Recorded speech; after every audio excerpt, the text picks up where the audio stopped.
કઈ ભાષા ગમે છે?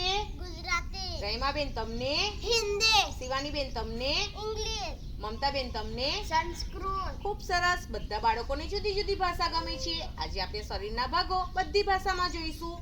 રણવીરભાઈ, આને ગુજરાતીમાં શું કહેવાય? વાળ, હિન્દીમાં? દાંત, ઇંગ્લિશમાં? હેર, સંસ્કૃતમાં? કેસ, આને શું કહેવાય ગુજરાતીમાં? કપાળ, હિન્દીમાં? કપાળ, ઇંગ્લિશમાં? ફોરહેડ, સંસ્કૃતમાં? લલાટ, આને શું કહેવાય ગુજરાતીમાં? આંખ, હિન્દીમાં? આંખ, ઇંગ્લિશમાં?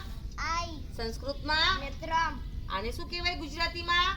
નાક, હિન્દીમાં? નાક, ઇંગ્લિશમાં? નોઝ, સંસ્કૃતમાં? નાસિકા, આને શું કહેવાય ગુજરાતીમાં? કાન, હિન્દીમાં? કાન, ઇંગ્લિશમાં? ઈયર, સંસ્કૃતમાં? કર્ણહ, પોચા પોચા છે. આને શું કહેવાય ગુજરાતીમાં? ગાલ, હિન્દીમાં?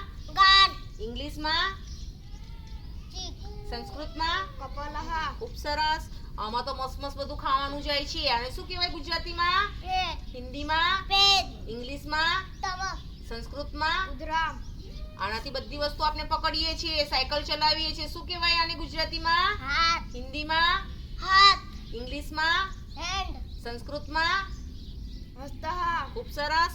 આનાથી આપણે સ્કૂલમાં આવીએ છીએ ચાલીને. આને શું કહેવાય ગુજરાતીમાં? પગ, હિન્દીમાં? ટંગ, ઇંગ્લિશમાં? લેગ, સંસ્કૃતમાં? પાદઃ, ખૂબ સરસ.